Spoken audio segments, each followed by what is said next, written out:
আসসালামু আলাইকুম। হ্যালো প্রিয় লিসেনার্স, কেমন আছো তোমরা?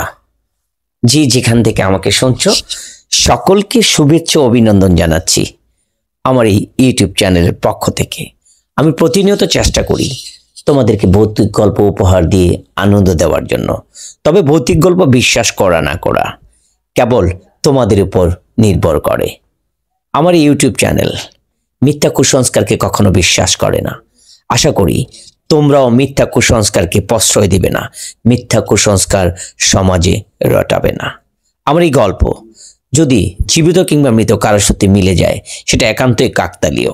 সেটা লেখক কিংবা পাঠক, গ্রাহক কেউ এর জন্য দায়ী নয়।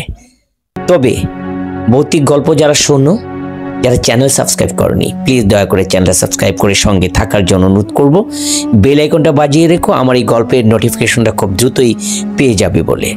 তো আজকে চলে যাই অনিশ মান্দন মহারাজের কলমে লেখা হ্যারিকেন সুন্দরী গল্প পাঠে। আমি বাদরুর রায়হান আছি তোমাদের সঙ্গে। শব্দ সাউন্ড এডিটিংয়ে আমাকে পূর্ণাঙ্গ সহযোগিতা করেন প্রতিনিয়ত ভিডিওতে তাহমিনা রায়হান মিম, পোস্টার ডিজাইন শহরিয়া রায়হান সীমান্ত। আমি বুঝতেই পারিনি গর্ভবতী প্রায় 25টা ছেলে মেয়ে এখন আমাকে এক পা নড়তে দেবে না। আমি বেরিয়ে যাবার জন্য পা বাড়াতেই তারা আমাকে ঘেরাও করলো। এসে প্রশ্ন করলাম, কি ব্যাপার তোদের? ঘেরাও করে দাবি আদায় করতে কবে শিখলি তোরা? পিয়াল বলল, এই তো সেদিন বালক সঙ্গের ছেলেরা বাবাকে ঘেরাও করে পুজোর জন্য 100 টাকা চাঁদা আদায় করে নিল। রাজা বলল, গত রবিবার রাজবল্লভ সাহেবকে ঘেরাও করে যুবক সঙ্গের ছেলেরা খাল ধারের মাঠটাকে তাদের সঙ্গের খেলার মাঠ করে নিল। স্মিত মুখে বললাম, অনেক খবর রাখিস দেখছি, কিন্তু আমি তোদেরকে কি দেব রে? আমার না আছে টাকা, না আছে জায়গা জমি। লাইলি বলে উঠল, তুমি অনেক গল্প জানো, একটা সত্যি ভূতের গল্প শোনাও তো। ও, এর জন্য আমাকে ঘেরাও করলি নাকি? মাথায় হঠাৎ জাকাতে জাকাতে বললাম, গতকাল অফিসের লোকেরাও আমাকে ঘেরাও করেছিল, আজ তোরা আমাকে ঘেরাও করলি। আগামীকাল হয়তো সুদীপ বলে ফেলবে ঘেরাও হতে তোমরা ভালো লাগে না। বলো কি? এত খুব গর্বের কথা। লোকেরা তোদের ঘেরাও করে যারা গণ্যমান্য। পরশু গিয়েছিলাম পিসে মশাইয়ের বাড়ির ভদ্রেশ্বর, সেখানে দেখলাম 1000 খানেক লোক এক সন্ন্যাসীকে ঘেরাও করেছে তারা আশীর্বাদ পাওয়ার জন্য। হো হো করে হেসে উঠতে বললাম, তাহলে রাজাকে ঘিরে যেমন পরিষেবা বসে, তেমনি আমাকে ঘিরে তোরা বস। শম্পা বলল, তাই তো বসবো, তবে মহারাজ আপনি আগে সিংহাসনের উপবেশন করুন, তাহলে রাজসভা আমাদের বসা চলে। শম্পার মাথায় আস্তে আস্তে একটা গাঁটটা মেরে আমি একটা গদিশ আসনে বসে পড়লাম। আর সেই মুহূর্তে সকলেই আমাকে ঘিরে বসলো। ঘরের বাইরে অমাবস্যা অন্ধকার, কোনো দুর্গর কারণে ঘরের আলো ক্ষীণপ্রদ। একদ মঙ্গল ছেলেমেয়েরা এক গল্প শোনার আগ্রহে খেলা করে পুতুলের মতো নির্বাক চঞ্চল। বললাম, ভূতের নয়, পেতনির গল্প শোন। যা বলবো তার প্রতিটি বর্ণ সত্যি।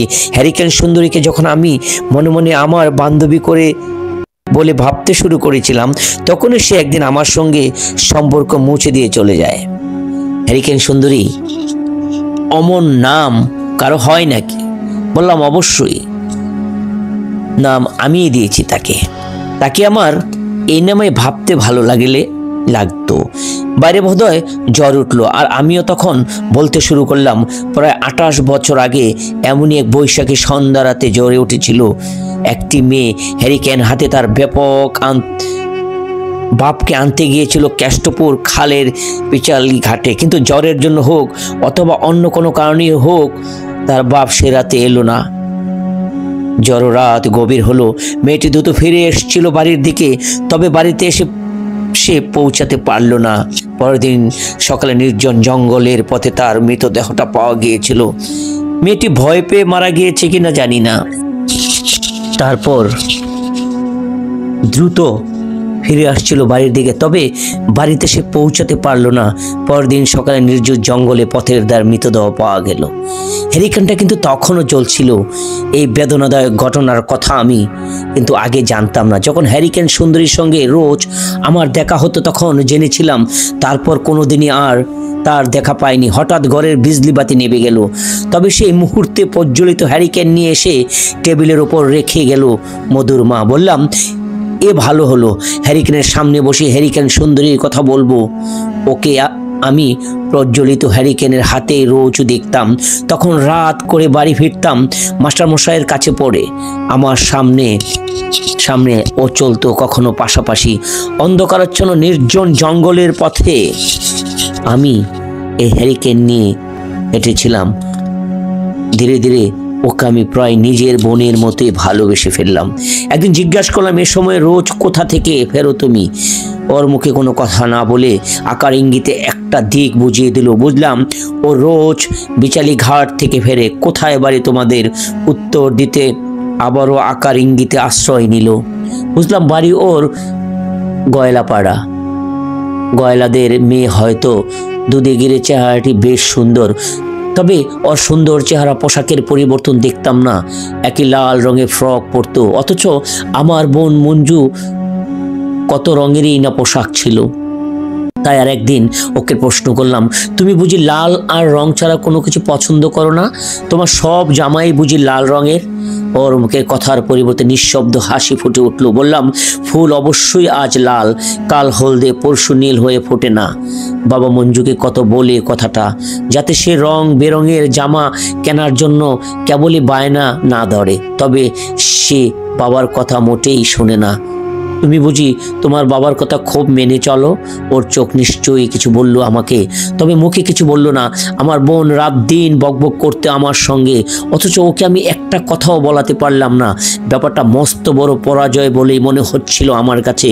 তাই একদিন বেশ রোগমুক্ত স্বরেই বললাম, ওহ, আজ মেঘ কি নির্গো, এ রাতেও কি গোরের মেয়ে কখনো কথা বলে না? বলো বলো মেয়ে, তুমি লুডো খেলতে জানো? ওই গার কাত করলো, অর্থাৎ জানে। বলল, তবে যাবে তো গরমের ছুটিতে আমাদের বাড়িতে লুডো খেলতে? ও পুনরায় গার কাত করে আবার উত্তর দিল। হেসে হেসে উঠতে বললাম, তুমি বোধহয় প্রতিজ্ঞা করেছ আমার সঙ্গে কোনো কথা বলবে না, কিন্তু কেন এমন প্রতিজ্ঞা করলে তা বলো। দেখো তুমি কিছু বলো। ফুলের বাতাসের সঙ্গে কথা বলে না, কেবল 2 মিনিট উত্তর। ও মেয়ে বাপ বুঝি শিখিয়েছে। তুমি ফুল ছাড়া আর কিছু নও। তুমি ফুলের মতো মৌনি থেকে আকার ইঙ্গিতে কথা বলার জবাব দাও। কিন্তু আমি বলছি, তোমার বাপের কথা এত শুনতে হবে না। আমার বোন মঞ্জু শোনে না। ওর মুখ থেকে স্পষ্ট স্বরে তবুও কোনো কথা বের হলো না। শুধু পাশের এক গুচ্ছ বনফুলের মতো ওর মুখটা একটু ধুলল। তাই বুঝি কোনো দাবমান নিচাচর পাখির ডাকের মধ্যে আমি বুঝি সেই কথা শুনলাম, যা আমি ওর কাছে প্রত্যাশা করেছিলাম। আমি অভয় অন্ধকার গাছ, অন্ধকারে আকাশের দিকে তাকালাম। ও যেন আকার ইঙ্গিতে আমাকে জানাতে চাইলো, ভয়ের কিছু নেই, তাড়াতাড়ি এগিয়ে চলো, এখন বৃষ্টি নামতে পারে। আমরা তাড়াতাড়ি এগোতে থাকলাম। বৃষ্টি আমাদের ধরলো। বলল, ও মেয়ে, তোমার ফ্রকের নিচে হ্যারিকেনটা নাও। আমি যেমন খাতা বই নিয়েছি শার্টের নিচে, তোমার হ্যারিকেন নিবে না, আমার খাতা বই ভিজবে না। একটু মৃদু হাসলো, কিন্তু আমার কথা মতো হ্যারিকেন ফ্রকের নিচে নিল না। বৃষ্টির মধ্যে হ্যারিকেন নিভছিল না। লক্ষ্য করলাম ও ভিজছিল না মোটেও। আর আমি এমন ভিজে যাচ্ছি, আমার খাতা বই রক্ষা করা মুশকিল হয়ে উঠল। সেগুলো সামলাবার চেষ্টা থাকলেও আমি মাঝে মাঝে অবাক হয়ে দেখলাম ওকে। সাহস করে বলে উঠলাম, এই তুমি ভিজছ না কেন? তোমার হ্যারিকেন ভিজছে না কেন? তোমার মাথার ওপর তো খোলা আকাশ। সেই বিচিত্র ধরনের নিঃশব্দ হাসিটা শুধু হাসলো। বলল, ও মেয়ের ছেলেদের সঙ্গে কথা বলে না। এ ব্রত তুমি কবে ভাঙবে জানি না, কিন্তু আজ আমি তোমাকে ছুঁয়ে দেব। তুমি ভিজবে না, অথচ আমি ভিজবো। তোমার হ্যারিকেন নিভছে না, অথচ আমি খাতা বই সামলাতে হিমশিম খাচ্ছি। এ কি কাণ্ড! ওর দিকে আমি হাত বাড়িয়ে কি যে ধরলাম কিছুই বুঝতে পারলাম না। খিলখিল হাসির আওয়াজ না, ওর না, কতগুলো পাখি অমন বিচিত্র আওয়াজ তুলে উড়ে গেল। আমি ওর চোখে স্থির দৃষ্টিতে তাকিয়ে থেকে চেঁচিয়ে উঠে বললাম, বলো বলো তুমি কে? আজ আমি তোমাকে কিছুতেই ছাড়বো না। আমি যে তোমাকে আমার মনের চেয়ে বেশি ভালোবাসি। এরিকেল শুদ্ধ ওই অদৃশ্য হয়ে যেতে 1 সেকেন্ড সময় নিল না। ওখানে ওর উত্তর রয়ে গেল, ওকে।